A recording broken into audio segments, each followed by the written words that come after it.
So, Ian Brown. Manchester. Manchester. Mad for it. That was quite a good accent. Today, we're going to be doing Ian Brown. Dad's photographed him how many times?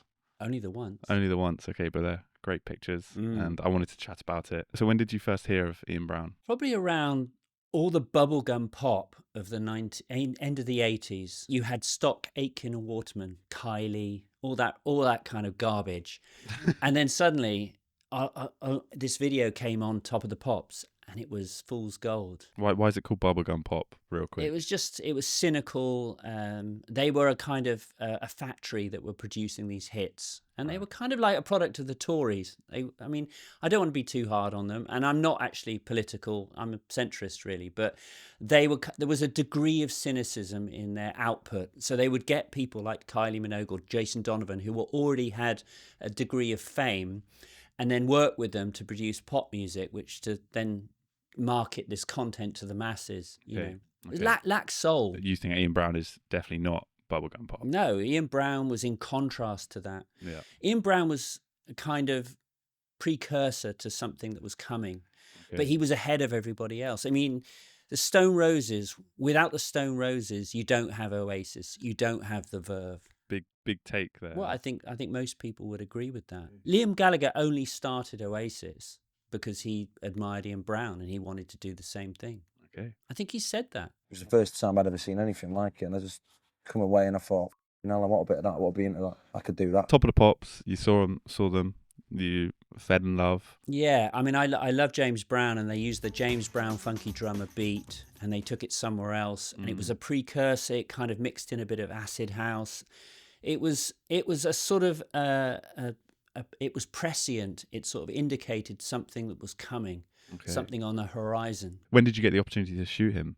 That must have been a big deal. It was actually after the implosion of the Stone Roses. I mean, this video is really about how just when you think you've made it, when you've joined the pantheon of the greats, they were asked to join the Rolling Stones as a support act, and they thought it was beneath them. They turned it down. We don't want to warm up for the Rolling Stones in 1989. We consider ourselves more exciting at this moment in time. They thought that they were basically going to enjoy the life that Oasis, and maybe Verve to an extent, did enjoy. A life of swimming pools and stadiums. But the ego, hubris, probably cocaine, got in the way of that. How did that go down? Well, John Squire, who was the brilliant guitarist, this is Ian Brown's take on it. Having read the article for which I took the pictures, he developed a bit of a coke habit, and coke is a nasty, dirty drug. And it doesn't bring out the best in anyone. It turns people into megalomaniacs. And their second album, after their hugely successful first album, took 5 years to make. Everyone was waiting for it. It was pretty good. There were some great tracks, but it took too long, and by then the moment had passed. So I was photographing Ian at a moment where he'd fallen off his bicycle.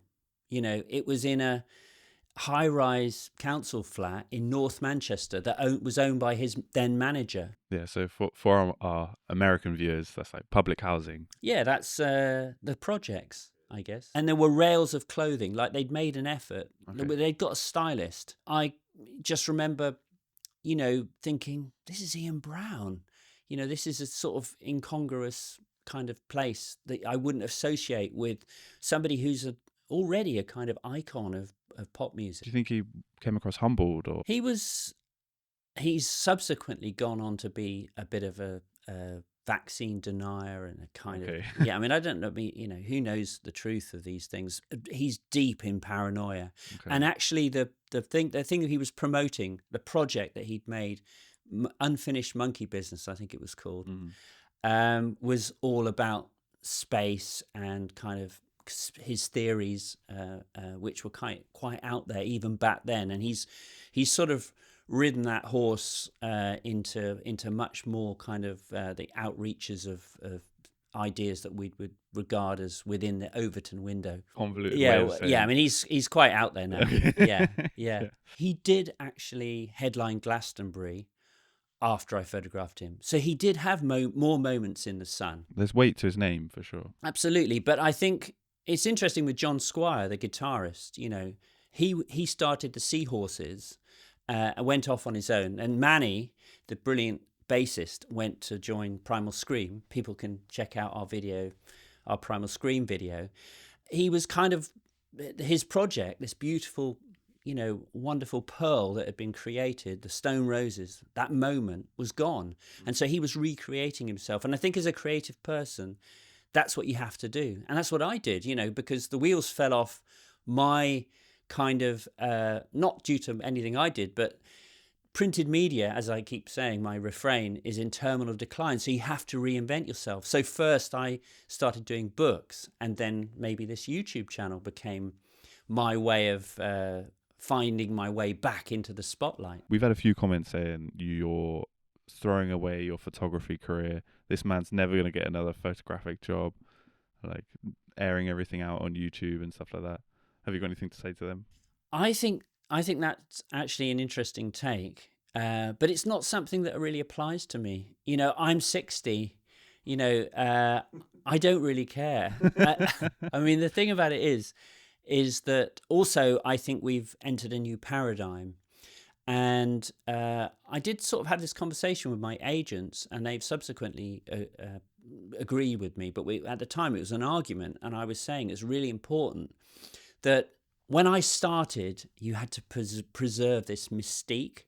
You didn't want to show anything behind the curtain. You wanted to kind of create this idea that you were special and unique as a photographer, as a creative person. And now I think, you know, especially if you're okay about talking about what you do, it's incumbent upon you to explain your motivation, and people like it, and people want to know more. And I think that's not necessarily a bad thing. And I think as long as I'm true to myself and I'm authentic, then I don't have a problem sort of being honest and being candid, even if it does annoy Jeremy Clarkson. Okay, so moving on to the photography, you're just shooting away.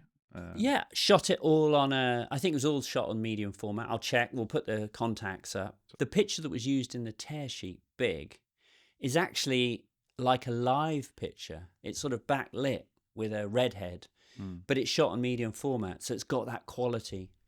And I definitely think we should put one of these pictures, you know, if people want to, fans of Ian Brown, if they want to buy a print, we should put it in. Well, it's a beautiful picture. Yeah, and I don't know whether I'll go with that. I'll have a look and I'll see what's available. So anything else you want to add about Ian Brown? Yeah, I think this is the point I want to make, actually, is that what I've learned and what young people should be aware of is that when something really good happens in your life, you know, say you're a writer and you win a major prize, let that just be, you know, just smile and enjoy the feeling of the spotlight, you know, the feeling of being adored and the affirmation. Enjoy it, because like everything, it doesn't last. It changes into something else. Don't become complacent.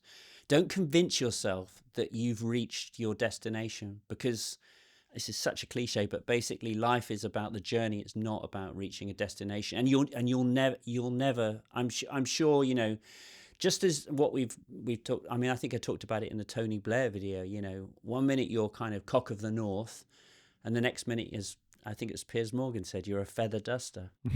Quoting Piers Morgan. Yeah, that's not a good quote.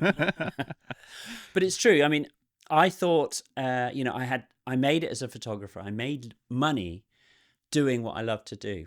I got to the point in my career where job done. You know, I was working for the Observer. I was getting these amazing commissions week after week after week. And I get defensive if anyone pointed out the obvious fact that maybe, you know, you need to kind of think about where you're going to be in 10 years' time. But I think it's important to kind of be aware that it's as I said, the journey and not the destination. And so when you do have these moments, don't sort of cling to them and sort of desperately hold on to the idea that you have certainty, because nothing is certain. You have to constantly be thinking about deriving intrinsic pleasure from what you do and producing good work. And if it becomes too associated with your ego and status. These are sort of shallow things that go with cocaine, and they basically screw everything up. Yeah. It's about the work, and Fool's Gold was just an extraordinary moment. More extraordinary than they probably realized at the time, even with their huge egos, because, you know, the album that followed it was called, one of their songs was called The Second Coming, wasn't it? And The Resurrection, you know. They knew they were good, but maybe they didn't realize how good they were. Who knows what Ian Brown might do? He might have another moment, because the one thing is for certain, he is easily in the top 5 most photogenic, charismatic people that I ever photographed. So you thought he was really charismatic? Yeah, he was just photographing him. It's a bit like Richie Edwards when I was photographing him, Manic Street Preachers. I was looking through the camera and I was just thinking, this guy is extraordinary looking, incredibly beautiful, like easy a one-off. Yeah, a kind of, you know, in the great kind of cosmic chaos of genetics, you know. His genes all just came together. This extraordinary guy that was meant to be a front man. You know, you can see why Liam Gallagher thought, yeah, I mean, he's a great looking guy as well, but you can see how he was influenced and just must have been starstruck when he saw Ian Brown in the Stone Roses. So talking of Oasis, you normally shoot people, I think, when they're pretty much at the height of their powers. Sometimes. I think the majority of the time, just from chatting to you, doing these videos. And in this occasion, he's obviously maybe on the tailing end of his career, or in a dip before he maybe rises. Who again. knows? Yeah, who knows? The vicissitudes of life. Yeah, but obviously these people you meet when they're in the highlight of their career, they can be quite difficult to work with. Yeah, it seems as if it was the opposite. Well, that's an interesting one. I'd like to do a video about Michael Barrymore, because I photographed him at a low point, you know, after someone had been found dead in his swimming pool, and that will be a video that we'll do. But I often think it's more interesting and more human when you photograph people when they're not being kind of managed and shepherded by PRs and everything is being controlled and you're asked to sign contracts. When I photographed Barrymore, it was sort of, you know, after a bomb had gone off in his life. And similarly with Ian Brown, you know, he was kind of vulnerable. Yeah. But I'm not going to say that I have any great insight into him as a person, because it was 30 years ago. And I was a bit starstruck as well. I was just thinking, this is great. This is an easy job. Most of my jobs, you're making hay out of quite difficult circumstances. You're doing your best. But in this instance, it was easy. Yeah. Cool. All right, I think that's good. Anything else? Are we good? No, I just want to wish everyone a Happy New Year. Happy New Year. And I'll put the Ian Brown print in the shop if anyone wants to get yourself one of them. Cool. Thanks for watching. Thanks.